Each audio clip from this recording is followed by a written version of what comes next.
हम सबसे पहले नीचे a प्लस बी और a माइनस बी की आइडेंटिटी अप्लाई करेंगे। तो ये कितना हो जाएगा, ये हो जाएगा हम लोगों का log under root 2 to log under root 3 dx upon e to the power x whole square minus e to the power minus x whole square. इसको हम लोग कितना लिख लेंगे, इसको हम लोग लिख लेंगे log under root of 2 to log under root 3 dx upon e to the power x का square minus 1 upon e to the power x का स्क्वायर।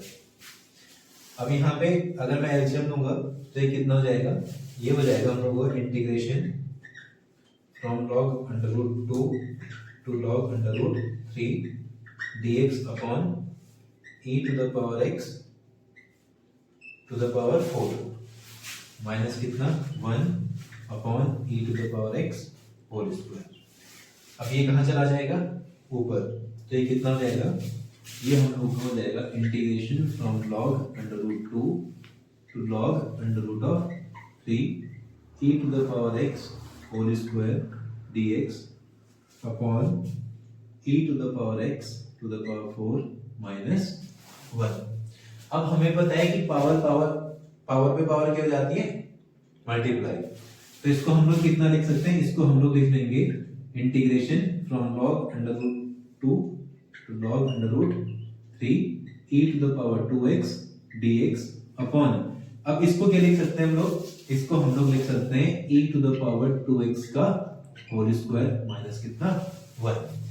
अब अगर e to the power 2x को हम लोग कितना पुट कर लें, t, तो e to the power 2x का डेरिवेटिव कितना हो जाएगा, e to the power 2x का डेरिवेटिव हो जाएगा e to the power 2x और 2x का कितना 2 dx इज इक्वल टू कितना dt।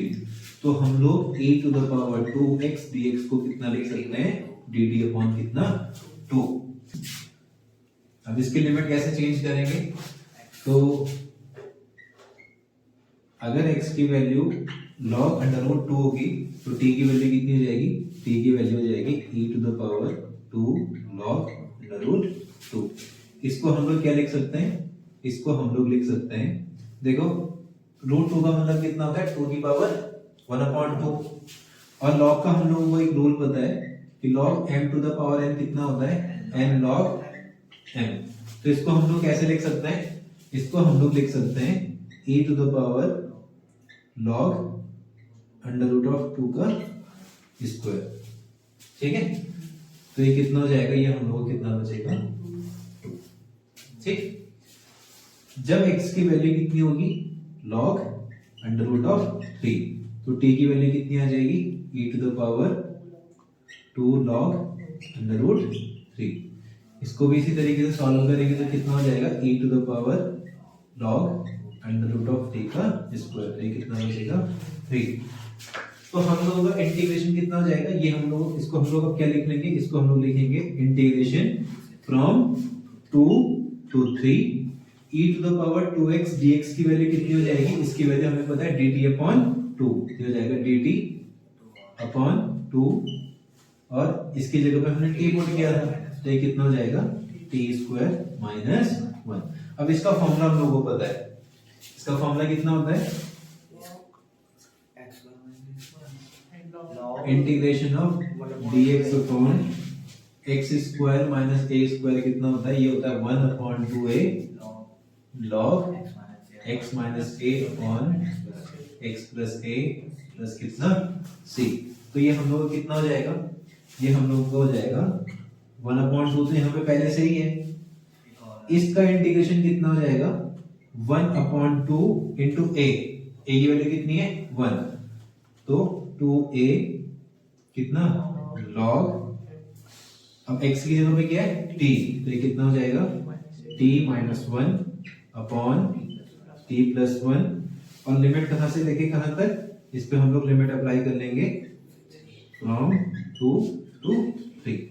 अब लिमिट अप्लाई करने सबको आती है, तो ये कितना हो जाएगा, ये हम लोगों को हो जाएगा 1/4 अपर लिमिट